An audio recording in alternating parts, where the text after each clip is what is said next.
Student কেমন আছো? I hope প্রত্যেকে ভীষণ ভালো আছো। আজ আমরা হাইট অ্যান্ড ডিস্ট্যান্স মানে উচ্চতা ও দূরত্ব নির্ণয় কিভাবে করতে হয় ত্রিকোণমিতির সাহায্যে, এই চ্যাপ্টারটার ডিটেলসে আমরা আলোচনা করব, গল্প করব তুমি আর আমি। ওকে, তো এই চ্যাপ্টারটা ডিসকাস করার আগে দেখো, এই চ্যাপ্টারটার মধ্যে বিশাল আহামরি কিছু নেই, শুধুমাত্র নিজের বাস্তব বুদ্ধিটা কাজে লাগাতে হবে, আর কিছু নেই। আর আমি যখন অঙ্ক প্র্যাকটিস করব তখন আমার আগে তুমি নিজে করে ফেলতে পারবে, আর আই হোপ তোমার বাস্তব বুদ্ধি আছে। ওকে, তো চলো, এই চ্যাপ্টারটা ডিসকাস করার আগে কিছু কথা যেটা না বললেই নয়, সেটা আমি তোমাদের সাথে একটু শেয়ার করে নিই।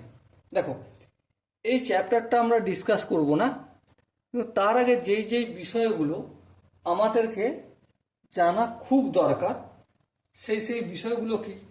প্রথম হচ্ছে কোণের ধারণা আমাদের জানতে হবে। কিসের ধারণা?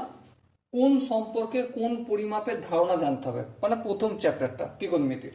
ওকে, সাইন থিটা কখন হয়? সাইন থিটা মানে লম্ব বাই অতিভুজ, ট্যান থিটা মানে লম্ব বাই ভূমি, কস থিটা মানে ভূমি বাই অতিভুজ। এই যে কনসেপ্ট, এগুলো একটু একটু জানতে হবে। আর কি জানতে হবে?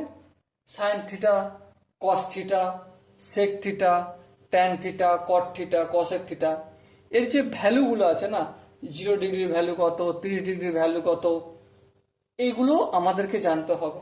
ওকে, আর পুরো কোণের কনসেপ্ট জানতে হবে। মুদ্রা কথা হচ্ছে ত্রিকোণমিতির প্রথম 3টে পার্ট, মানে কোণ পরিমাপের ধারণা, ত্রিকোণমিতিক অনুপাত ও ত্রিকোণমিতিক অভেদাবলী, আর হচ্ছে পূরক কোণের ত্রিকোণমিতিক অনুপাত। এই 3টে কনসেপ্ট যদি মোটামুটি কারো জানা থাকে, তাহলে বলবো এই উচ্চতা আর দূরত্ব চ্যাপ্টারটা করতে তার খুব একটা প্রবলেম হবে না।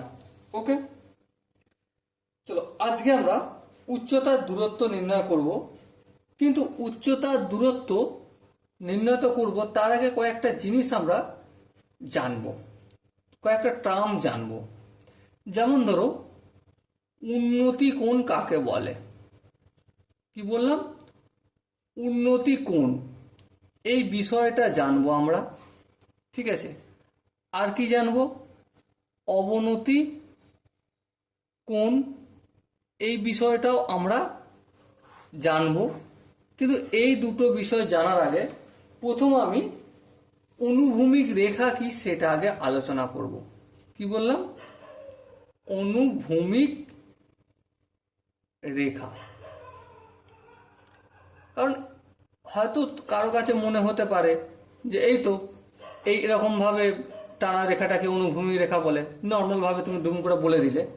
অবশ্যই তুমি ঠিকই বলেছ, কোনো ভুল নয়।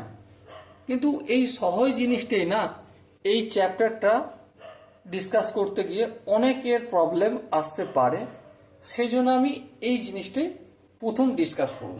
ওকে, অনুভূমিক রেখা আমাদের ভূতল যেমন রয়েছে, সেই ভূতলের সঙ্গে সমান্তরাল যে রেখা, সেটাকে কি বলা হয়? অনুভূমিক রেখা।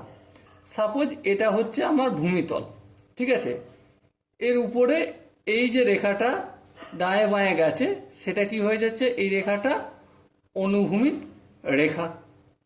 আই হোপ প্রত্যেকের বোঝা গেছে। আর উলম্ব রেখাটা কি? উলম্ব, উলম্ব রেখা। উলম্ব রেখাটার মধ্যে দেখো একটা লম্ব রয়েছে, তাই না? মানে ভূমির সঙ্গে যে লম্বভাবে অবস্থান করছে সেটা হচ্ছে উলম্ব রেখা। মানে এই রেখাটা কি হলো? আমার উলম্ব রেখা। ওকে, তাহলে এই সিম্পল দুটো জিনিস, এই দুটো জিনিস আমরা আপাতত একবার রিভিশন করলাম। জানি ঠিক আছে, কিন্তু একটু রিভিশন করলাম। ওকে, এবার আমরা উন্নতি কোণটা নিয়ে গল্প করব। কি কোণ? উন্নতি কোণ। উন্নতি কোণ গল্প করতে গেলে একটা ছবি আঁকতে হবে, ঠিক আছে? ধরো এই একটা বিন্দু, ঠিক আছে, এই বিন্দু থেকে উপরে অবস্থিত কোনো বিন্দু, সাপোজ এইটা, ঠিক আছে, এর দিকে তাকালে এই যে ভূমির সঙ্গে, ঠিক আছে, অনুভূমিক রেখার সঙ্গে বা ভূমির সঙ্গে যত ডিগ্রি কোণ উৎপন্ন করবে সেটাকে কি বলা হবে? উন্নতি কোণ। এটাকে আমরা ভূমি বলতে পারি, হ্যাঁ। আবার এটাকে অনুভূমিক রেখা বলতে পারি, হ্যাঁ ঠিক, কোনো ভুল নাই। কারণ ভূমিটাই অনুভূমিক রেখার সঙ্গে সমান্তরাল, মানে অনুভূমিক রেখাটা ভূমির সঙ্গে সমান্তরাল, ঠিক কিনা? তাহলে উপর দিকে তাকাচ্ছি আমি, তাকিয়ে এই যে কোণটা তৈরি হচ্ছে, সাপোজ এটা থিটা, এই কোণটাকে বলা হবে উন্নতি কোণ। মনে রাখা সহজ হচ্ছে, তুমি যখন উপরের দিকে তাকাবে মাথাটা কি করতে হবে? উন্নতি করতে হবে, উপর দিকে তুলতে হবে। তো উপর দিকে তুলছো মানে কি, কার সঙ্গে অ্যাঙ্গেল করছে? অনুভূমিক রেখার সঙ্গে এই অ্যাঙ্গেলটা করছে, এটা হচ্ছে উন্নতি কোণ। ওকে। আর অবনতি কোণ, অবনতি কোণ সাপোজ তুমি ছাদে দাঁড়িয়ে আছো, ঠিক আছে, ছাদের সঙ্গে এই তোমার এটা হচ্ছে ভূমিতল, হ্যাঁ এটা ভূমিতল। এরপর এটা কি অনুভূমিক তল, হ্যাঁ এটা অনুভূমিক তল। তো এই ছাদ থেকে তুমি যখন নিচে দেখবে এই অনুভূমিক তলের সঙ্গে যেই কোণটা তৈরি করবে, সাপোজ মনে করো এটা ফাই, এই কোণটাকে কি বলা হবে? অবনতি কোণ। কি বলা হবে? অবনতি কোণ। বোঝাতে কি পারলাম? আই হোপ প্রত্যেকে বুঝতে পেরেছো। যদি কোনো জায়গায় ডাউট থাকে, কনফিউশন থাকে, তার জন্য কি করতে হবে? কমেন্ট সেশনে অবশ্যই বলতে হবে। দেখো, আমরা এই অনুভূমিক রেখা, উন্নতি রেখা, উন্নতি কোন জিনিসটা কি আর অবনতি কোন জিনিসটা কি জানলাম। আর আমাদের বাস্তব বুদ্ধিটা কাজে লাগাবো। কাজে লাগিয়ে এই চ্যাপ্টারের সমস্ত অঙ্ক আমরা প্র্যাকটিস করব। কারণ কারণ কি?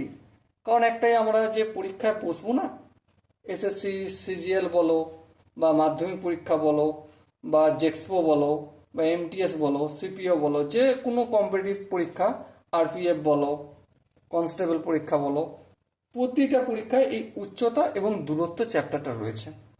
সেই জন্য এই চ্যাপ্টারটা আমাদের বিশেষভাবে প্র্যাকটিস করা দরকার। কারণ দেখো, প্রশ্ন তো আমি করছি না, প্রথম কথা, যে কোনো পরীক্ষার পরীক্ষক যিনি করছেন তিনি তো তোমাকে প্রশ্নটা প্রথমেই পরীক্ষার আগে বলে দিচ্ছে না।